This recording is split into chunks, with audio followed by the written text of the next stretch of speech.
Hi everyone, welcome to my channel. इस video में हम बात करेंगे कि आपको कोडिंग कैसे सीखनी चाहिए। अगर आप बिगिनर हैं तो आपको कौन सी कोडिंग लैंग्वेज पे फोकस करना चाहिए, कौन से टेक स्टैक पे फोकस करना चाहिए। अगर आप नॉन आईटी फील्ड से हैं तो फिर आपको कौन से टॉपिक पे फोकस करना चाहिए, एंड अगर आप आईटी फील्ड से हैं तो फिर आपको कौन से सब्जेक्ट्स पे ज्यादा फोकस करना चाहिए जिनसे कि आप एक अच्छी salary as a fresher earn कर पाए। देखो, कोडिंग एक ऐसी फील्ड है जिसके trends year by year change होते रहते हैं। मतलब जो कोडिंग लैंग्वेज 2-3 ईयर्स पहले काफी ज्यादा डिमांड में थी, चांसेस हो सकते हैं कि अभी उसकी डिमांड काफी कम हो एंड अभी किसी और टेक्नोलॉजी ने उसको रिप्लेस कर दिया हो। तो इस केस में आपके लिए बड़ा इंपॉर्टेंट हो जाता है कि आप जो भी कोडिंग लैंग्वेज सीख रहे हैं, जो भी टेक स्टैक सीख रहे हैं, उसकी मार्केट में अभी वैल्यू कैसी है एंड उसका फ्यूचर स्कोप कैसा है। ये वीडियो बहुत ही इंपॉर्टेंट होने वाली है, तो इसे एंड तक देखना। एंड अगर आपने चैनल को सब्सक्राइब नहीं किया है तो सब्सक्राइब कर लेना।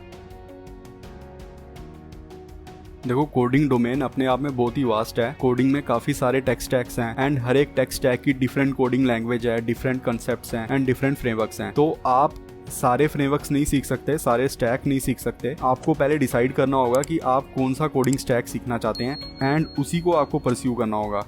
अगर आप एक अच्छा डिसीजन ले लेते हैं तो आपकी स्टार्टिंग सैलरी बहुत अच्छी होगी, आपकी ग्रोथ काफ़ी अच्छी होगी। एंड अगर आप ऐसा टेक स्टैक चूज करते हैं जिसमें सैलरी कम है या जिसकी डिमांड कम है, तो उस केस में आपकी ग्रोथ भी कम रहेगी एंड मार्केट में ज़्यादा जॉब अपॉर्चुनिटीज़ भी नहीं होंगी। यहाँ पे सबसे इंपॉर्टेंट डिसीजन आपका ये होगा कि आप आईटी फील्ड से हैं या नॉन आईटी फील्ड से हैं। अगर आप आईटी फील्ड से हैं तो फिर आप कोर कोडिंग लैंग्वेज सीख रहे होंगे, कोर कोडिंग स्टैक सीख रहे होंगे जिनमें आप कंप्यूटर साइंस के कंसेप्ट यूज करेंगे, आप प्रॉपर डेवलपमेंट करेंगे। नॉन आईटी फील्ड में भी आप ये टेक स्टैक सीख सकते हैं, बट थोड़ा सा आपको चैलेंजिंग लग सकता है। तो सबसे पहले आईटी फील्ड के लिए बात कर लेते हैं। देखो, आईटी फील्ड में आपके पास दो ऑप्शंस होते हैं। One is product based companies जो आपको काफी अच्छी सैलरी ऑफर करती हैं। एज अ फ्रेशर आप 20 लाख पर एनम का पैकेज अर्न कर रहे होंगे। And service based companies generally कम सैलरी ऑफर करती हैं compare to a product based company. And अगर आप नॉन आईटी फील्ड से हैं तो उस केस में आपके लिए काफी इजी होता है सर्विस बेस्ड कंपनीज में अप्लाई करना, उनके लिए प्रिपेयर करना। आप प्रोडक्ट बेस्ड कंपनीज के लिए भी प्रिपेयर कर सकते हैं, बट उस केस में आपको कंप्यूटर कोडिंग के कोर कंसेप्ट्स आने चाहिए। देखो, एज अ बिगनर अगर आप हाई पेइंग कोडिंग जॉब्स के लिए प्रिपेयर कर रहे हैं तो सबसे पहले आपको डीएसए पे फोकस करना होगा। ये आपका स्टेप 1 होगा। डीएसए का मतलब होता है डेटा स्ट्रक्चर्स एंड एल्गोरिदम्स। ये आपकी लॉजिक बिल्डिंग में हेल्प करता है, आपकी रीजनिंग कैपेबिलिटीज को इंक्रीज करता है, आपकी प्रॉब्लम सॉल्विंग स्किल्स को इंप्रूव करता है। तो डीएसए के लिए आपको जावा या C++ में से कोई भी एक कोडिंग लैंग्वेज चूज करनी होगी। लेट्स से अगर आप जावा चूज करते हैं तो आपको जावा के बेसिक सीखने होंगे, उसके बाद आप डीएसए में प्रैक्टिस कर सकते हैं। देखो, अगर आप डीएसए को अच्छे से मास्टर कर लेते हैं तो बाकी सारी चीज़ों को आप इग्नोर भी कर सकते हैं। एज अ फ्रेशर अगर आपको डीएसए अच्छे से आता होगा तो आप गूगल, माइक्रोसॉफ्ट, अमेजॉन का इंटरव्यू आसानी से क्लियर कर लेंगे। एंड एज अ फ्रेशर आप 20 लाख पर ईयर का पैकेज अर्न कर रहे होंगे, सिर्फ अगर आप डीएसए पे फोकस करते हैं। मैंने डिटेल में वीडियो बना रखी है कि आपको डीएसए कैसे करना चाहिए, आपको कौन सी बुक से पढ़ना चाहिए, कौन सी वेबसाइट बेस्ट है प्रैक्टिस करने के लिए। तो उस वीडियो का लिंक भी मैं डिस्क्रिप्शन में ऐड कर दूंगा।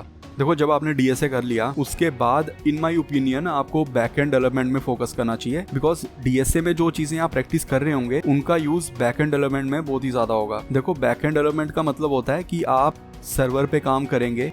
लेट्स से अगर आप इंस्टाग्राम यूज करते हैं तो इंस्टाग्राम के सर्वर कैसे काम करते हैं, मतलब सर्वर कैसे आपको डेटा ला के दे रहे हैं, कैसे डिसाइड कर रहे हैं कि आपको कौन सा कंटेंट शो करना है। अगर आप अपने प्रोफाइल में कुछ चेंजेस करते हैं तो उन चेंजेस को कैसे सेव करना है। मतलब सर्वर के रिलेटेड जो भी काम होता है वो सब बैकएंड डेवलपमेंट में आता है। जब आप बैकएंड डेवलपमेंट सीख रहे होंगे तो आप जावा, पाइथन, गो या नोड.js में से कोई भी एक कोडिंग लैंग्वेज यूज कर सकते हैं। लेट्स से अगर आपको जावा आती है, आपने डीएसए में भी जावा यूज की थी, तो आप जावा में ही बैकएंड डेवलपमेंट के फ्रेमवर्क सीख सकते हैं। उसके बाद आपको एसक्यूएल सीखना होगा, आपको डेटाबेस के कॉन्सेप्ट सीखने होंगे। डेटाबेस में माइग्रेशंस कैसे करते हैं, नॉर्मलाइजेशंस कैसे करते हैं, अपग्रेड ऑपरेशंस कैसे इंप्लीमेंट करते हैं, ये सारी चीजें आपको सीखनी होंगी। उसके बाद आपको बैकएंड के कंसेप्ट सीखने होंगे। रेस्ट एपीआईज कैसे बनाते हैं, यूनिट टेस्ट कैसे लिखते हैं, ऑथराइजेशन कैसे करते हैं, माइक्रो सर्विस आर्किटेक्चर कैसे इंप्लीमेंट करते हैं। तो ये सारी चीजें आपको सीखनी होंगी। देखो, बैकएंड डेवलपमेंट थोड़ा सा चैलेंजिंग है। इसमें आप रियल वर्ल्ड प्रॉब्लम सॉल्व कर रहे होंगे एंड आपकी जो सैलरी होगी एज अ बैकएंड डेवलपर वो बहुत अच्छी होगी। आप फुल स्टैक डेवलपमेंट भी सीख सकते हैं। फुल स्टैक डेवलपमेंट का मतलब होता है कि आपको बैकएंड डेवलपमेंट भी सीखनी है एंड वेब डेवलपमेंट भी सीखनी है। तो फुल स्टैक में दो स्टैक्स होते हैं, एक है mean stack and second is मन स्टैक। इन दोनों स्टैक में से आप कोई भी एक चूज कर सकते हैं। इन दोनों की काफी अच्छी डिमांड है, काफी ज्यादा जॉब अपॉर्चुनिटीज हैं इन दोनों में। एज अ फ्रेशर मैं आपको रिकमेंड करूंगा कि आप मन स्टैक सीखना, बिकॉज मन स्टैक में आप रिएक्ट जेएस सीख रहे होंगे and React JS beginner friendly है in my opinion. Because React JS में आप वेनिला जावास्क्रिप्ट यूज कर रहे होंगे। जो इनिशियल सेटअप होगा रिएक्ट जेएस का, आई थिंक वो कंपैरेटिवली आसान है समझने में कंपेयर टू एंगुलर जेएस। मैंने डिटेल में मंथ स्टैक रोड मैप की वीडियो बना रखी है, उसका लिंक भी मैं डिस्क्रिप्शन में ऐड कर दूंगा।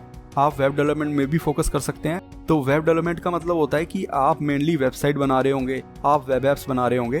वेबसाइट में डेटा स्टैटिक रहता है। लेट्स से आपने एक वेब पेज खोला है, अब उस वेब पेज का डेटा चेंज नहीं होता है, वो डेटा स्टैटिक रहता है। एंड वेब एप्स वो होती हैं जिनमें डेटा डायनेमिक होता है। जैसे लेट्स से अगर आप फेसबुक खोलते हैं एंड फेसबुक में किसी का अपडेट आता है, तो वो डायनेमिकली वो अपडेट आपको भी दिखेगा, मतलब उसी टाइम आपका पेज काइंड ऑफ रिफ्रेश होगा और उसमें आपको अपने फ्रेंड का स्टेटस अपडेट दिख जाएगा। तो एज अ वेब डेवलपर आप वेबसाइट बना रहे होंगे, वेब एप्स बना रहे होंगे। एंड वेब डेवलपमेंट सीखने के लिए आपको HTML, CSS, जावास्क्रिप्ट सीखनी होगी। उसके बाद आप रिएक्ट जेएस या फिर एंगुलर जेएस सीख सकते हैं। एज अ फ्रेशर मैं आपको रिकमेंड करूंगा कि आप रिएक्ट जेएस सीखना, बट अगर आप एंगुलर भी सीखते हैं तो दोनों में काफ़ी अच्छी जॉब अपॉर्चुनिटी है, दोनों की डिमांड काफ़ी ज़्यादा है। अगर आप मोबाइल ऐप्स बनाना चाहते हैं तो आप एंड्रॉयड डेवलपमेंट भी सीख सकते हैं। एंड्रॉयड डेवलपमेंट में आप एंड्रॉयड फ़ोन के लिए ऐप्स बना रहे होंगे। एंड्रॉयड डेवलपमेंट सीखने के लिए आपको जावा या कॉटलिन आनी चाहिए। करंटली आपको कॉटलिन में फोकस करना है, बिकॉज जावा अब ज़्यादा यूज़ नहीं की जाती है एंड्रॉयड डेवलपमेंट में, अब ज़्यादा फोकस कॉटलिन में ही किया जाता है। तो जब आप एंड्रॉयड डेवलपमेंट सीख रहे होंगे तो आपको कॉटलिन कोडिंग लैंग्वेज सीखनी होगी, जो जावा की ही एक चाइल्ड लैंग्वेज है। उसके बाद आपको एंड्रॉयड स्टैक सीखना होगा, मतलब एंड्रॉयड में आप एक्टिविटीज़ कैसे बनाएंगे, फ्रेगमेंट्स कैसे बनाएंगे, नोटिफिकेशंस को कैसे हैंडल करेंगे, सर्विसेज कैसे क्रिएट करेंगे, मतलब ये सारी चीज़ें आपको सीखनी होंगी। तो जिन भी कंपनीज की एंड्रॉयड ऐप्स हैं जैसे स्विगी, जोमेटो, अमेजॉन, फ्लिपकार्ट, तो इन सारी कंपनीज में आप अप्लाई कर पाएंगे। जैसे आपको पता होगा कि ऑलमोस्ट हर एक कंपनी आज के टाइम में मोबाइल ऐप्स में फोकस कर रही है, विच मीन्स कि एंड्रॉयड डेवलपमेंट का स्कोप काफ़ी ज़्यादा है। अगर आप एंड्रॉयड डेवलपमेंट सीख लेते हैं तो आप काफ़ी जल्दी जॉब को क्रैक कर पाएंगे। आप iOS डेवलपमेंट भी सीख सकते हैं। देखो, Android development and iOS development बिल्कुल ही डिफरेंट है, दोनों में से आपको एक चूज़ करना होगा। अगर आप iOS डेवलपमेंट सीखना चाहते हैं तो उसके लिए आपके पास मैकबुक होना चाहिए, एप्पल का लैपटॉप होना चाहिए। एंड iOS डेवलपमेंट के लिए आपको स्विफ्ट कोडिंग लैंग्वेज सीखनी होगी। तो स्विफ्ट जनरली हम एप्पल के रिलेटेड ऐप्स बनाने में ही यूज़ करते हैं, बाकी जगह ज़्यादा यूज़ नहीं है स्विफ्ट का। उसके बाद आपको iOS स्टैक भी सीखना होगा, जैसे iOS में कैसे आप नोटिफिकेशंस को हैंडल करेंगे, व्यू स्टब्स को कैसे हैंडल करेंगे, MVVM आर्किटेक्चर को कैसे इंप्लीमेंट करेंगे, मतलब ये सारी चीज़ें आपको सीखनी होंगी। आप डेटा साइंस में भी फोकस कर सकते हैं। देखो, डेटा साइंस जनरली वो लोग चूज़ करते हैं जो MTech करते हैं या PhD करते हैं IT फील्ड में, या फिर जिनका एक्सपीरियंस ज़्यादा है, वो अब ज़्यादा कॉम्प्लेक्स प्रॉब्लम्स को सॉल्व करना चाहते हैं, तो उस केस में वो डेटा साइंस को चूज़ करते हैं।